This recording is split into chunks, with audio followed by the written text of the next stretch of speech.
Then we can begin. Okay, good evening. Today is Thursday. Today was Shivasa Tamuz. Bezat Hashem will devote a certain chalik of tonight's year to Mitzvah Hashem, to Shivasa Tamuz.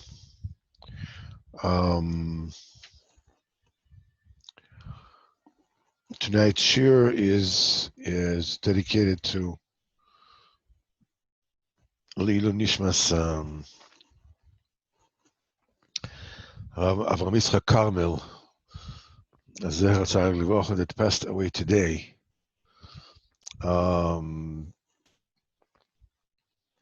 Suddenly, maybe not so suddenly, they said they had COVID-19, maybe didn't have COVID-19, I'm not sure what it is, whatever it is, but Mitzvah Hashem will talk a little about him as well. A great loss. So we are learning Torah Yotes. The Torah Yotes teaches us that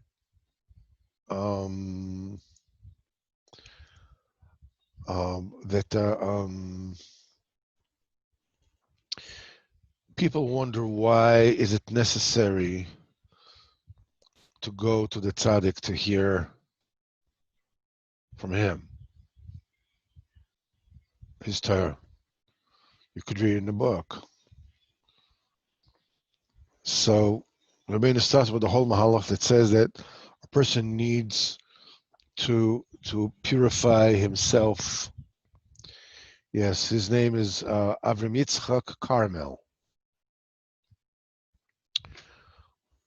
Zichrono Livrocha. When they did the work, if you know this Likutei Moharan, the blue one, he was the one that supervised and made sure that they got everything right. When they came out now with a beer Likutim, this is also was supervised by him, and there's a certain chelik in the sefer of I think it's chapter 13 in Beer Likutim. I'm sorry, in the 13 rules of how to learn Likutei Moharan. That Rabbi Avraham Reb Nachman has taken out of the Beer Likutim because no, that's not the one. No, that's not the one. That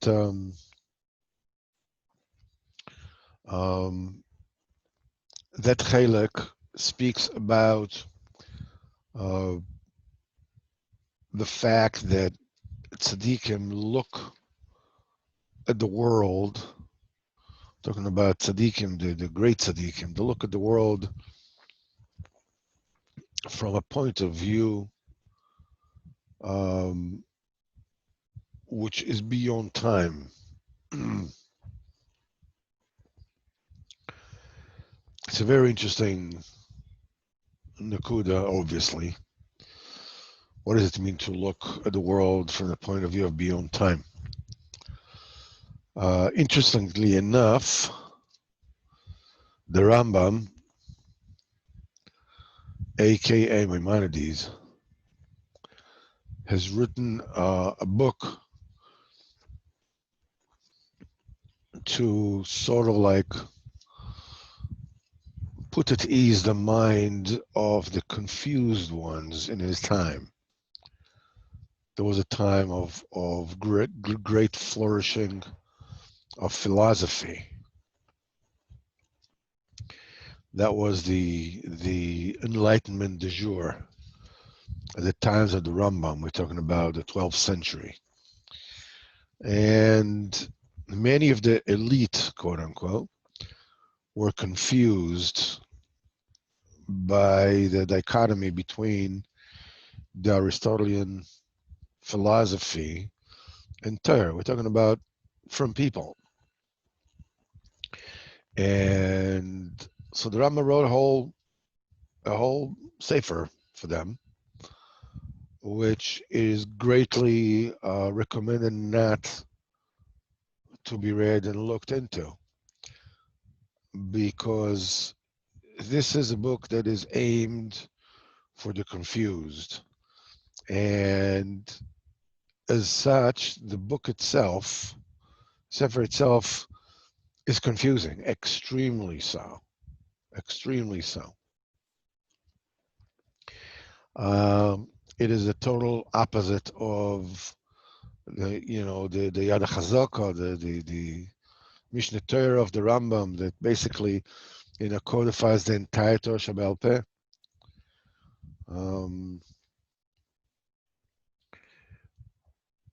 which is written with arranged with tremendous order and precision. I mean, when you take the Gemara is the essence of ambiguity. It's the essence of what if it's this and what if it's that way. What if we look at things this way, what if we look at things that way? And the Gemara obviously is written that way for quite a few reasons. The most obvious of them is to enable paskening halacha throughout the generations as conditions change. When you just say halacha the way it is, just this is the halacha. What happens when the conditions change in the world? For instance, the Torah says that a person should not start a fire on Shabbos, and so okay, now we have electricity. Are you allowed to turn on electricity or not without having the making up what they call the okimta, the reasons why things were done the way they were done, why one opinion is like this and one opinion is like that. Once putting on a fire is no longer, once electricity is invented, the question is, does this constitute turning on a fire, putting on lighting a fire, or does it constitute something is called completing the circuit, which is a toiloda of the melacha of building, or makib patish, which is the finishing of the creation of a tool. In electricity, the daya that says that electricity is forbidden d'oraisa, which is the position of the Chazon Ish, is because of boina, because you are creating a closed circuit. You're closing a circuit. So a circuit is something which some say is because of noilad. You're creating something that didn't exist before this. So it's the fact that the Gemara brings about a lot of different reasonings and a lot of different opinions. It makes it possible for later generations to paskin, as conditions change. The Rambam went and took the entire Gemara and talking about dozens of Masechtas, and learned obviously every sugya to the deepest depth. In fact, he has actually already done it when he was in his teens, when he started writing the Parish on the Mishnah. And he finished by age 22. And once, you cannot make a perish on the Mishnah without having learned the Gemara. Obviously, we're talking about an intellect which I don't think, I mean, pound for pound, that I'm not talking about tzaddikim that are already talking about a mind which is beyond what we were going to talk about. But I don't know that there has been a person, with a measurable intellect, by the Goyim or in the history of human. I'm not talking about people who came before, the Nevi'im. That we're talking about people that are, as I'm going to say, that are beyond the point of entropy. We're talking about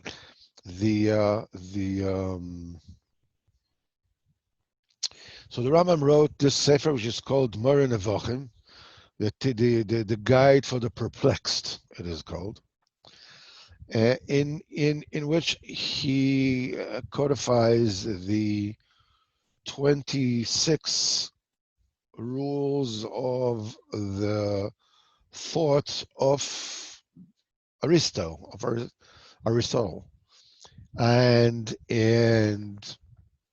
he takes the entire Aristotelian understanding of reality and puts it down to 26 principles. He agrees with 25 of them. The 26 of them, which all that 25 is leading to, he disagrees with. That is the one which Aristotle claimed that the world has always existed. By the way, until 1964, that was the official opinion of science. It's called Olam Kadmon. The world always existed. And the Rambam says this is not so. The world is created. So, as when it coming to explain what was the how can you agree with the first 25, which lead to logically the 26, and disagree with the 26? So the Rambam lays down the foundation of the understanding that today guides science in its understanding of the world. After Penzias and Wilson have discovered, the big boom theory, and the entire scientific world has left its Aristotelian roots and came to hold the Das Torah. And the Rambam gives a mashal. He says, take for yourself, for example, a boy that is growing alone on an island. He's never seen a woman. He's never seen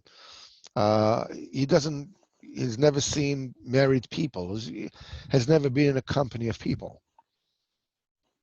And if you come to this boy, he grows up, he's a man, you talk to him, and you say, and you tell him, that before you are, that you exist in the very beginning, you exist in a form that you did not breathe, you didn't have to breathe, and you didn't have to eat, and you didn't have, to go to the bathroom. You didn't have to do anything, and you existed. This is in the mind of that boy, man, person, whatever. I mean, you're talking nonsense. I mean, you hold a person's nose, for, I don't know, 2-3 minutes, whatever it is, he's dead. He doesn't drink for a few days, he dies. He doesn't eat he dies. What are you talking? What nonsense are you talking to me about? But in truth he is unable to comprehend, because it is not within his experiential experience, so to be.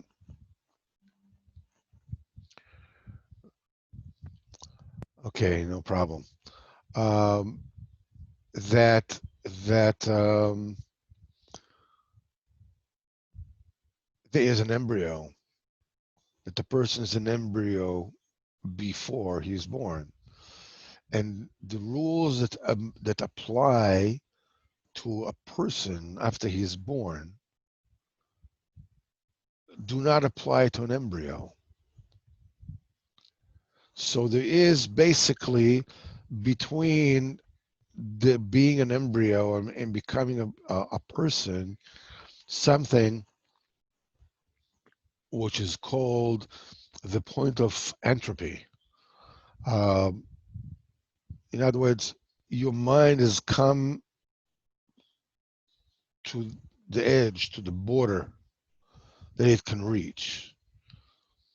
Beyond that, any rules that apply to you, rules of logic, rules of anything, on rules of nature, whatever it is, do not apply beyond that point.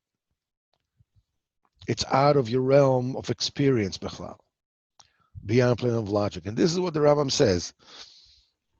He says the reason why Aristotle, said what he said is because uh, he assumes that there is no edge to where his mind can get, but it's not so.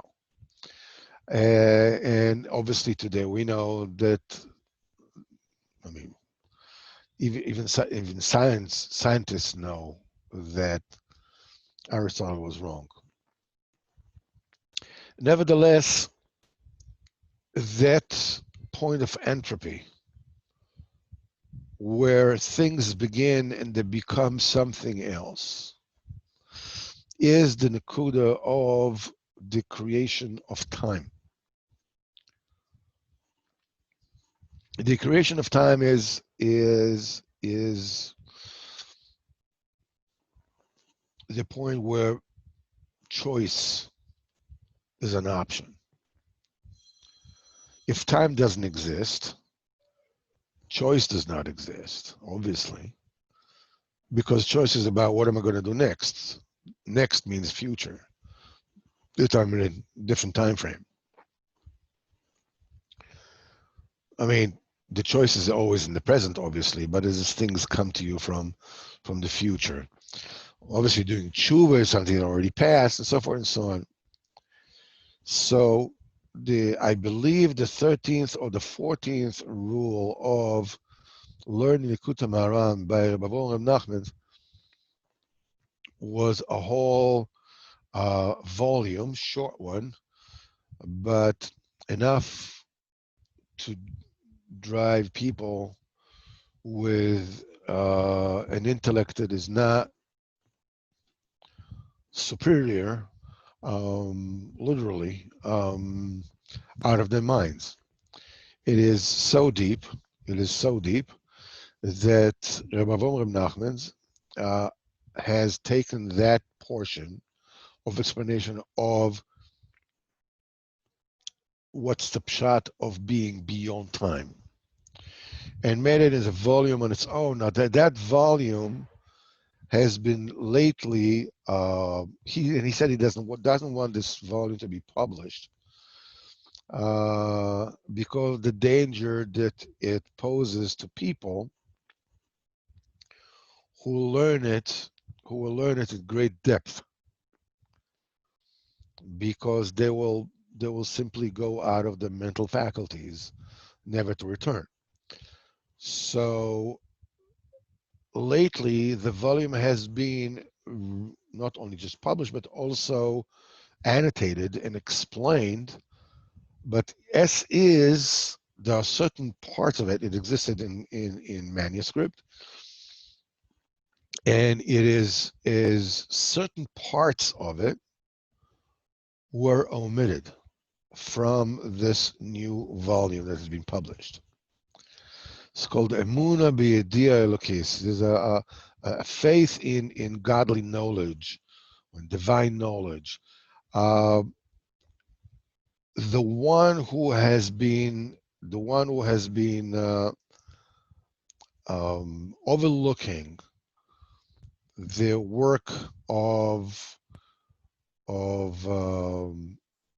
annotating, explaining, and deciding what will be published and what will not be published in this Sefer, William Nachman's, was Arav Avram Yitzchak Carmel, Zecher Tzaddik Livrocha, that passed away today. Zchuto Tagen Aleinu. Person should ask things with his chus. Was an immense Talmid Chacham, immense depth and unbelievable, knowledge of Kabbalah. Obviously, otherwise he cannot. He has come up with in Parish Likutei Moharan. I don't believe I don't know how many volumes he managed to publish. Not many. He was a young man. I don't know if he was even 60. And besides that, he was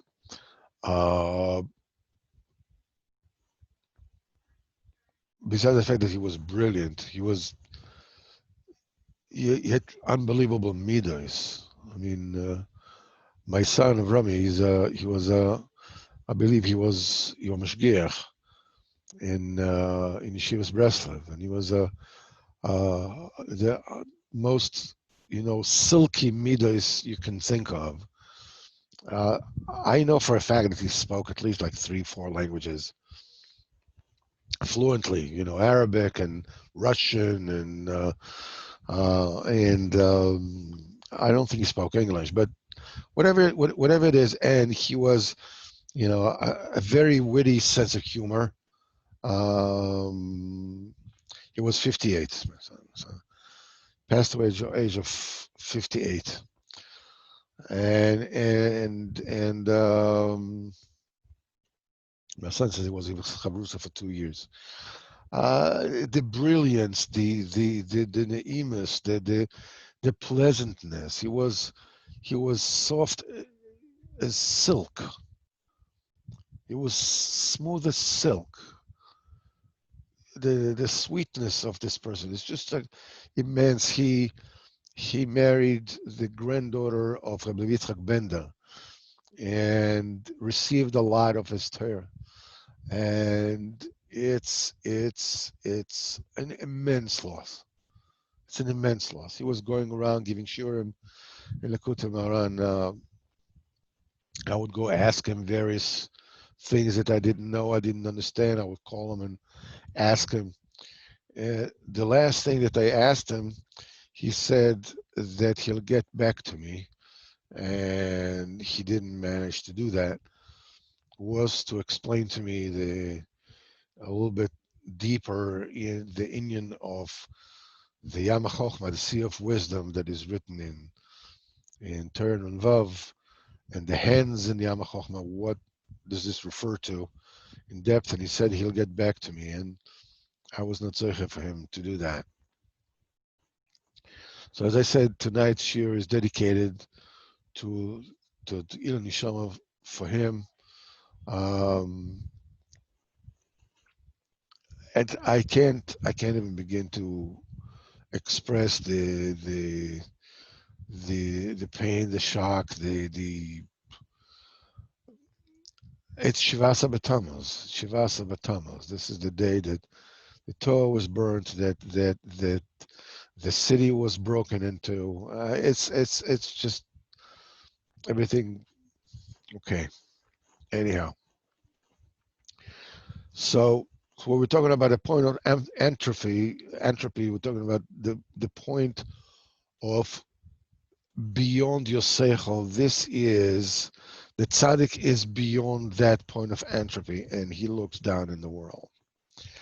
And Rabbeinu is explaining in quite a few Torahs, and especially this particular Torah that we are learning, that Shleimus Loshen Kodesh, which is Tikkun Abris, brings a person to a point where he's getting that particular madriga. And this is what we learn in Siman Tes. We said anybody who is holding this madriga, he no longer tastes the food, he no longer enjoys the physicality of the food, but rather he is already enjoying the letters. He derives his enjoyment for the godliness that is intrinsic in the letters with which that thing was created. We explained at great length. I probably confused you more than made things clear because I myself am confused. But if we can just put it simply, that Lashon Kodesh is the tool with which HaKadosh Baruch Hu created the world. We said it quite a few times. HaKadosh Baruch Hu is infinite. We need a step-down mechanism. The step-up mechanisms are the letters. Now, the letters are divided into the heads and the doubles and the plain ones, and they are all the tools with which HaKadosh Baruch Hu, and HaKadosh Baruch Hu has made, he weighed, minutely, like you say, how many neutrons or electrons or whatever particles there are in the atomic, and the thing is that the electrons circle the nucleus, the atomic nucleus, and they do not come closer and do not go further. This is this kind of mishkal, this kind of weighing, this kind of measurement is said that everything that is in the world is measured with total precision by HaKadosh Baruch Hu. And it's done, that precision is what letters will that be created from and what letters that will be created from. So, what, you cannot hear me? I'm sorry. So what we're saying is that you have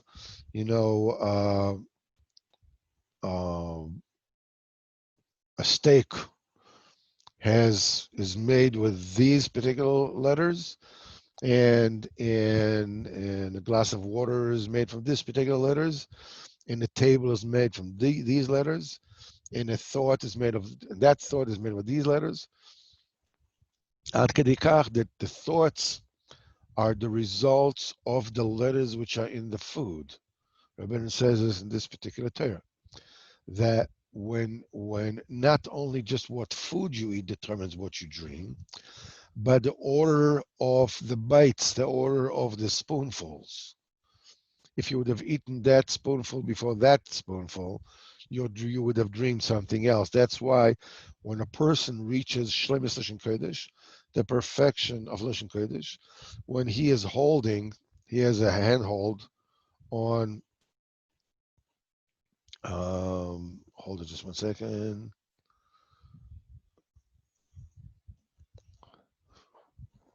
Just a second. I can't read the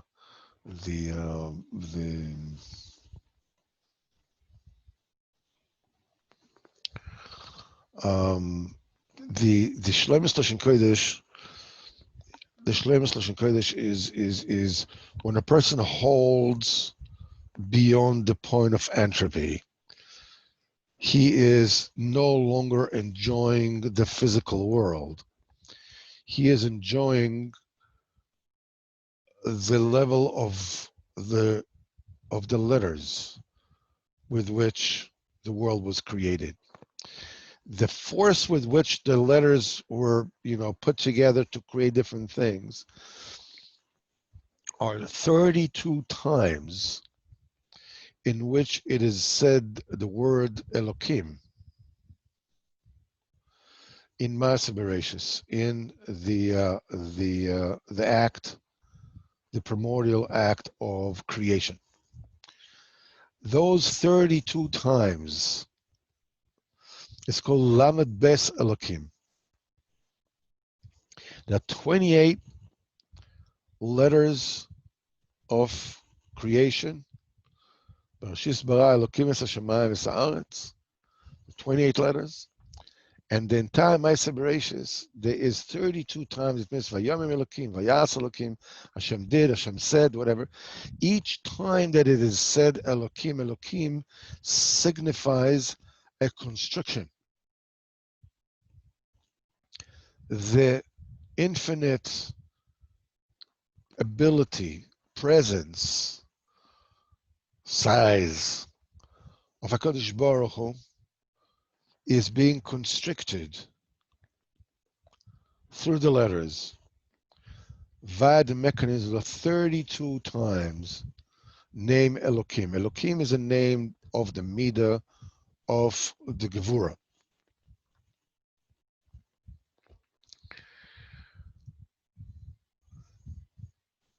"32 times corresponds to the 22 letters of the Aleph base before they're being divided into, the doubles and everything.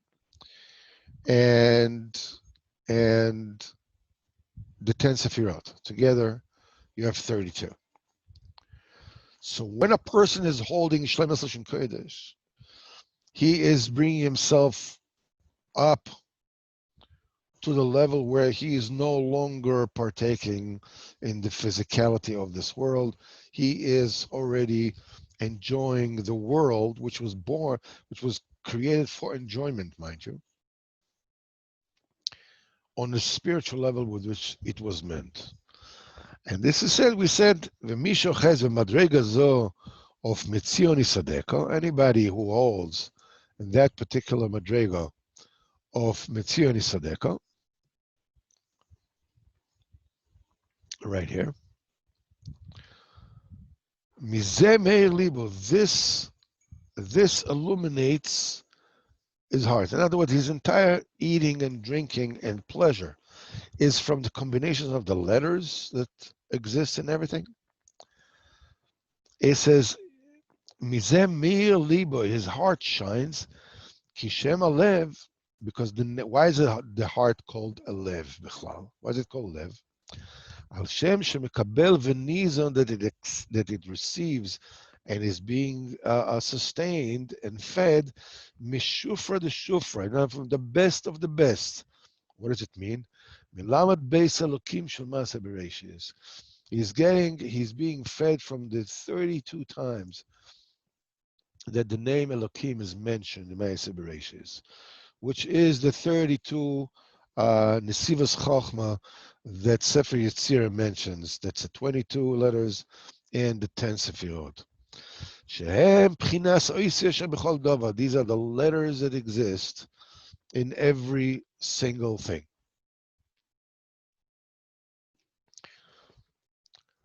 And when a person is zoche that all his eating and all his drinking and all his pleasures are from the combinations of letters, that makes it so that his heart receives the sparkling, the enlightenment of the light of the 32 times Elokim in Ma'aseh Bereshis, because each one is a specific light in and on its own.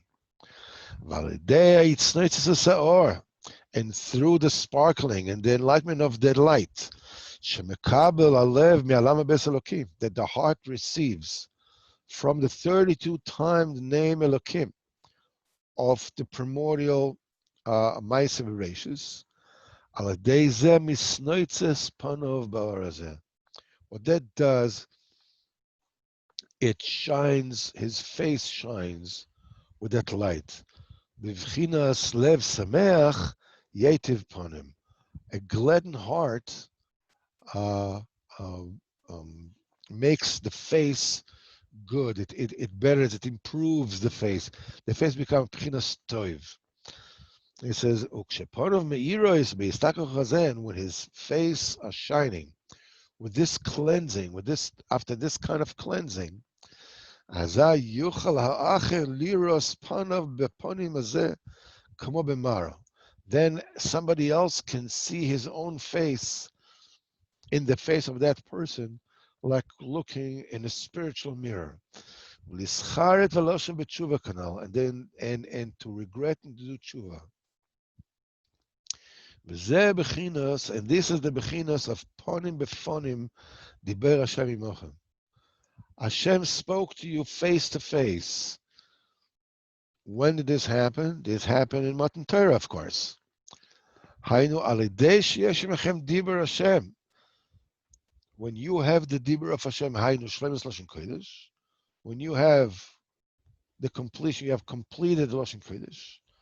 Alidei misnoitzitz upon him. This makes the face shine. Or meiras kokach, and it shines so much until he is able to reach the madrega of seeing face to face. That the person will be able to look to see his own face in this person's face and do tshuva. Now, the Me'er Nachal says, there's the fact that Rabbeinu Dafka mentions that pone befone the Ber Hashem mochem.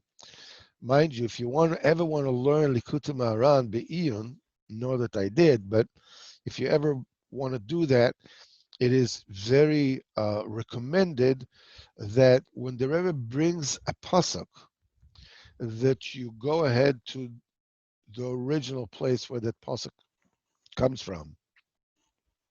See the entire pasuk and see what is the context of that verse. And you will gain a new understanding. And here it just seems like it brings, another proof. But it's just more what the Nachal is saying. There's a deeper inyan in that. And that is that when Am Yisrael got the Torah from Har Sinai, they heard the Torah from HaKadosh Baruch Hu. The Torah starts that says, people wonder why you have to go to the tzaddik to hear the Torah from him. As we will see here, the tzaddik is holding in such a shlemus lashon kodesh that his face is shining. And when you stand face to face to him, you see exactly where you are, exactly where you're holding. Well, there is no more perfect existence of shlemus lashon kodesh than hearing things from HaKadosh Baruch Hu himself, obviously. So, because of the shlemus lashon kodesh is by HaKadosh Baruch Hu. So when they stood, and Am Yisrael, HaKadosh Baruch Hu spoke with Am Yisrael in Matan Torah, they got from HaKadosh Baruch Hu, together with the Torah, the shlemus lashon kodesh. And their faces were shining so much, and it's such a light, that anybody that looked at their face would see their own face and will make tshuva. Though they fell afterwards with Chet HaEgel, nevertheless, they made tshuva. And when they made tshuva, their faces, you're talking about people that were holding their madrega that is so beyond anything that we can imagine.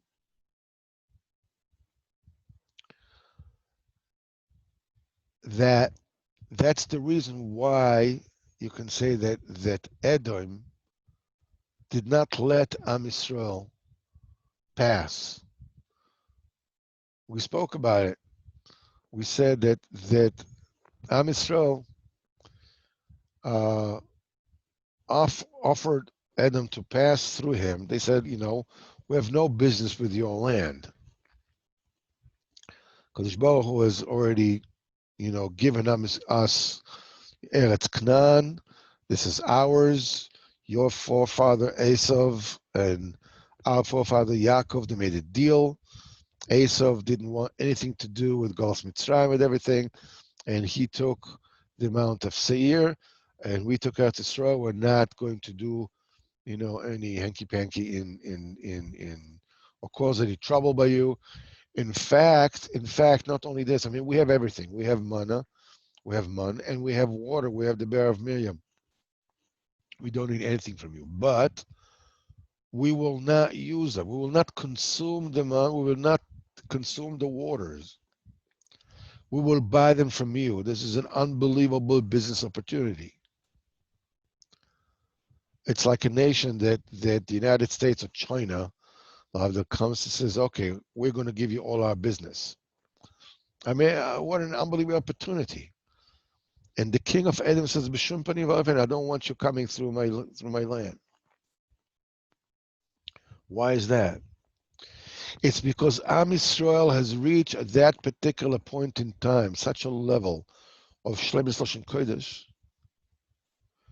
that the Edomites will just look at them and realize where they were and realize how they were in darkness. Then the party is over for the king of Edom. The Tuma can say bye-bye. That's it. It's finished. Just one look at the face of the Israelites at their best would bring the entire Edom, kingdom of Edom, to do tshuva. From here, you can imagine what it means to look at the face of somebody who chas v'chalila is not the way it should be, or looking at something that one shouldn't look at. And with this, I sort of want to go into the is there a problem? I don't know. Okay, Niv is asking if there's a problem. I'm not sure. I don't know what the problem is. I'll just tell him to try to come in.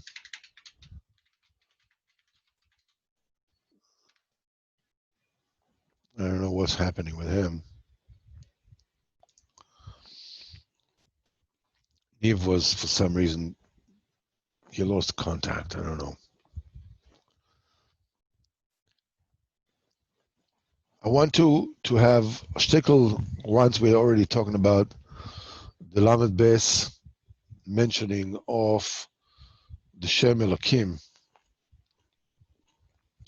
of Maaseh Bereshis.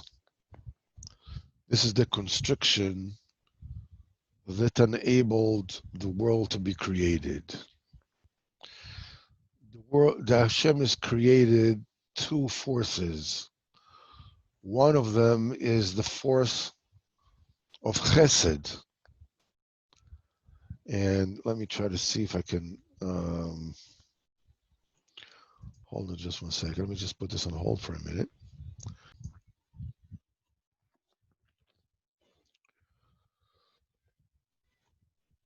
We are now today was the very first day of the 3 weeks. The 3 weeks are the time between when, the prophet Yirmiyahu saw the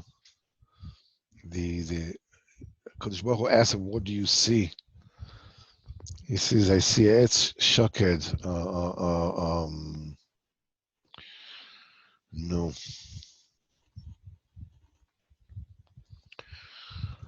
And it's which the flowering of that particular tree is 21 days. Kodesh Baruch Hu says, "You see well, within 21 days, this is when the Beis HaMikdash will be destroyed." And Nebuchadnezzar Rasha, he besieged Yerushalayim, and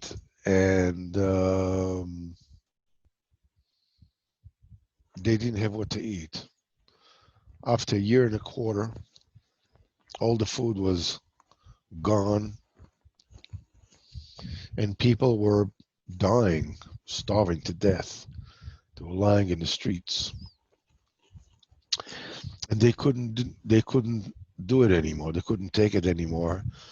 And on Shivata B'Tammuz, they opened the gates of the city, and the enemies came in, and they massacred left and right, literally hundreds of thousands of people, and even more.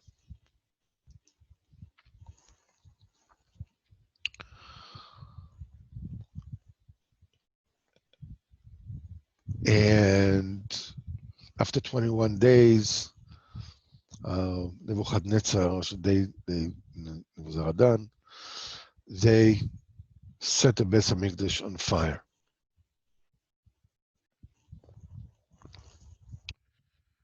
This 21 days is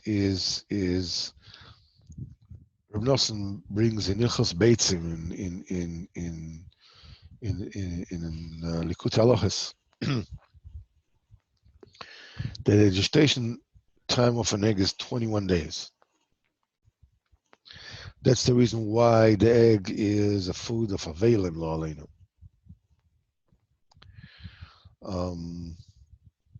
It is round to show that it has no mouth. It cannot justify himself in any way, shape, or form.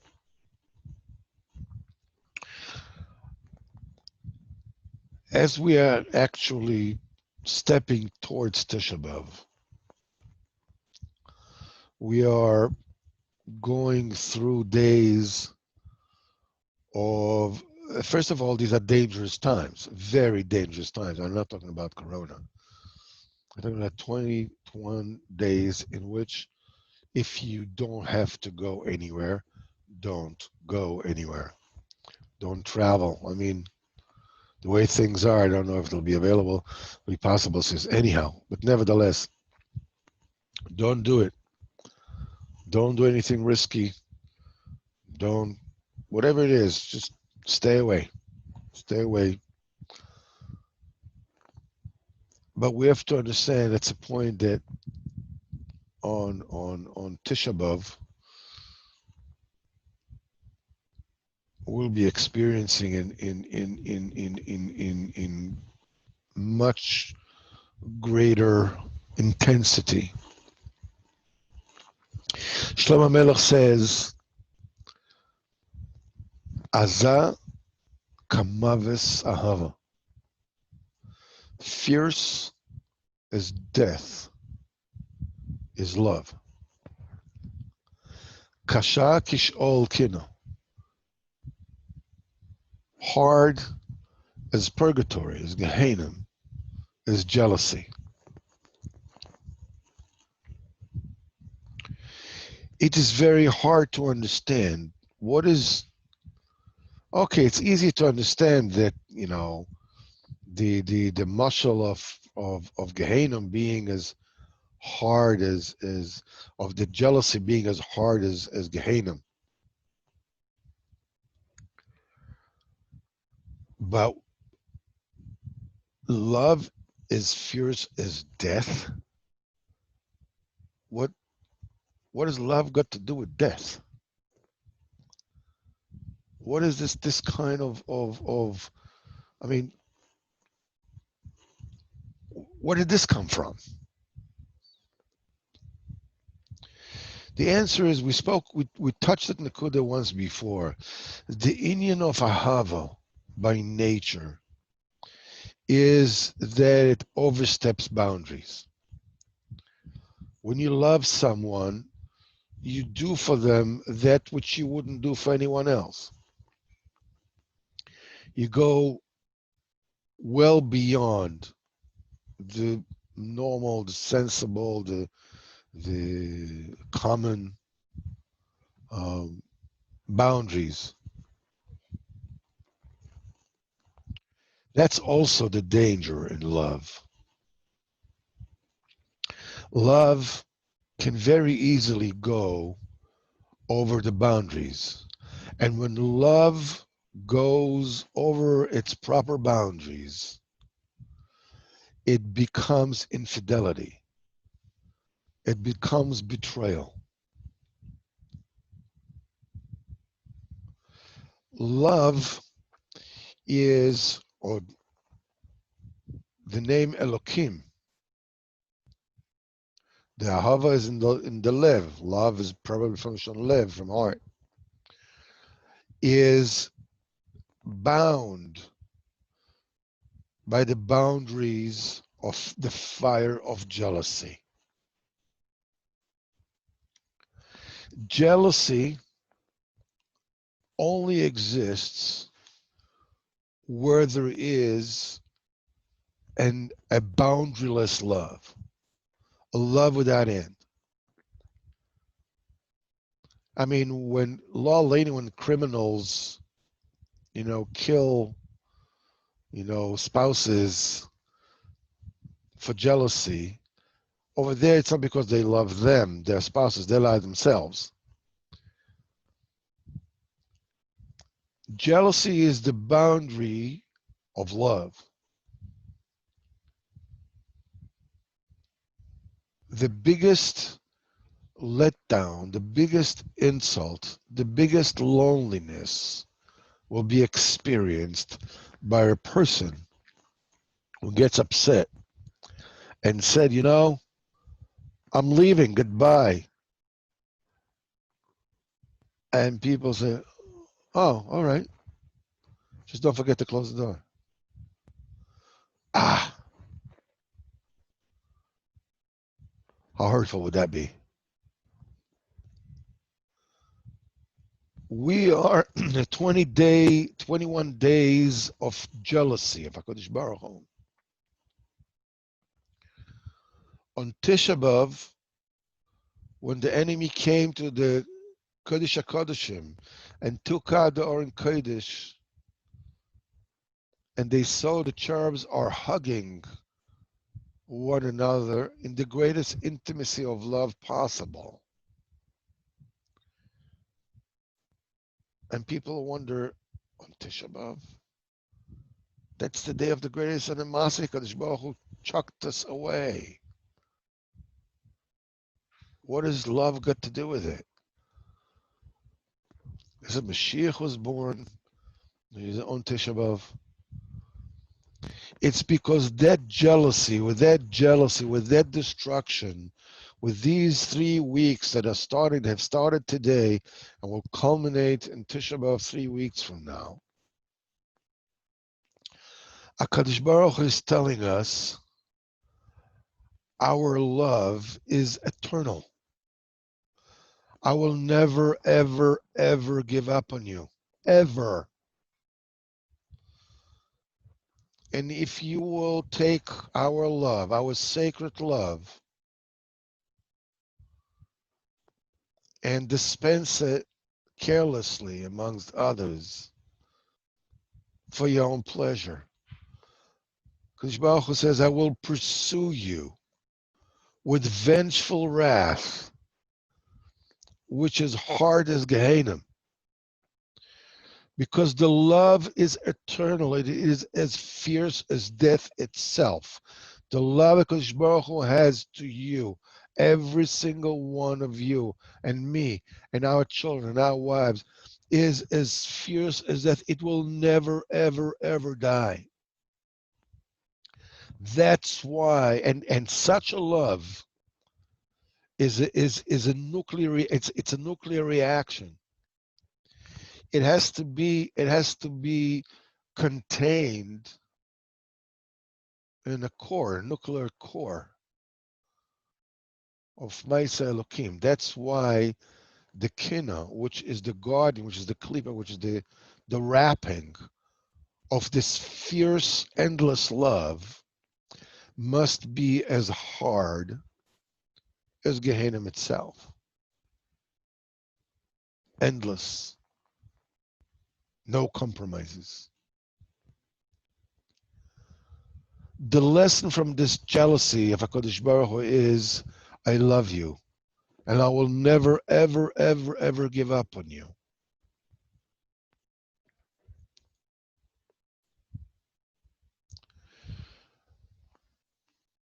You know, so many times, uh, there's a story about this couple, this young couple that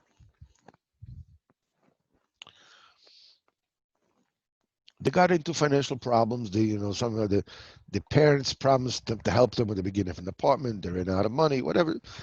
So they got to a point where, I mean, things were really, really bad.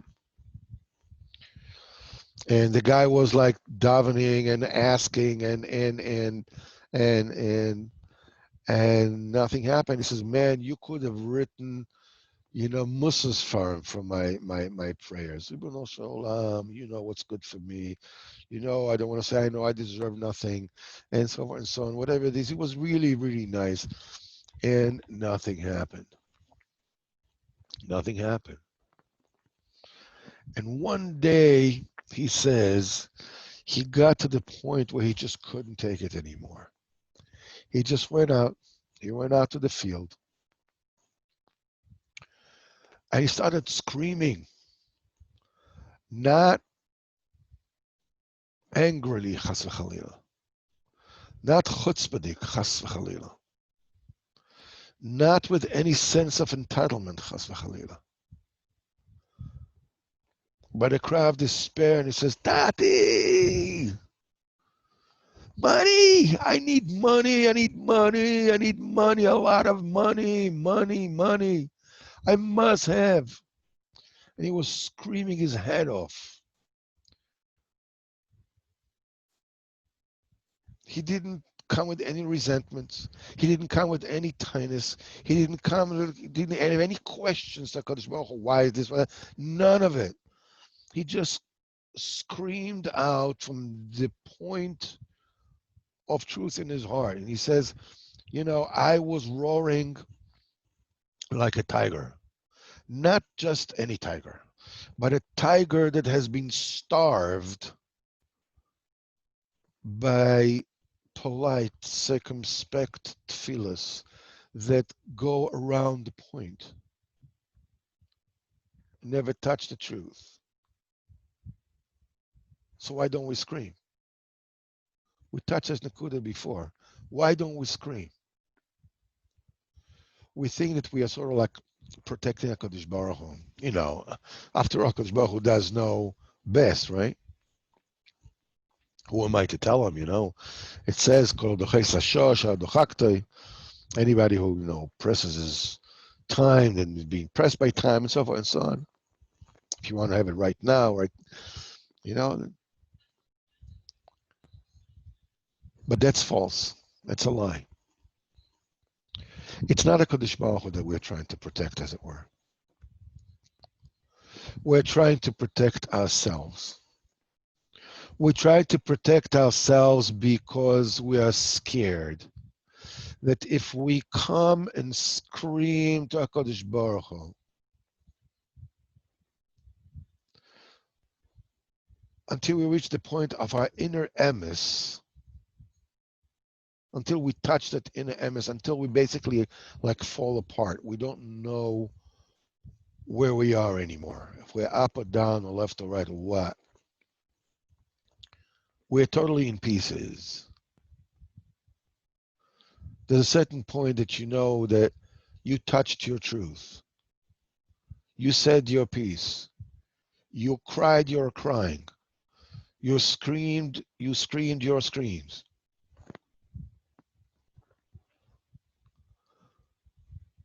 So if you heard your truth, you can prepare for the Yeshua already. Because obviously HaKadosh Baruch Hu heard it way before you. So why don't we scream? The answer is we're afraid that we'll just be ignored. Just the way we're ignored when we were kids. Hello? Oh. Nobody home.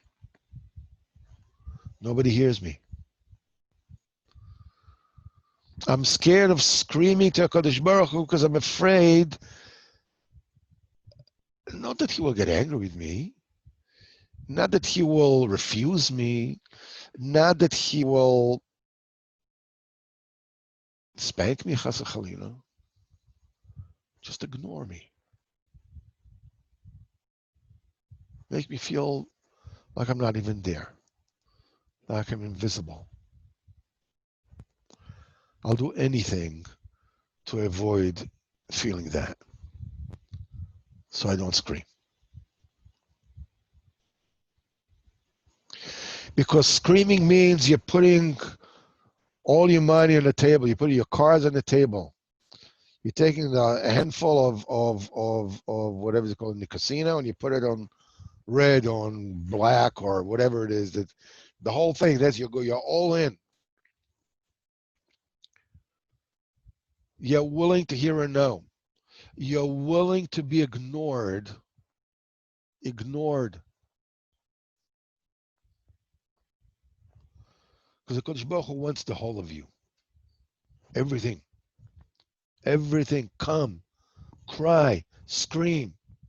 If I give you, I give you. If I don't, I don't. But I want the whole of you. This is just 3 weeks. This is Yudayim Tamuz. This is 3 weeks in Tisha B'Av.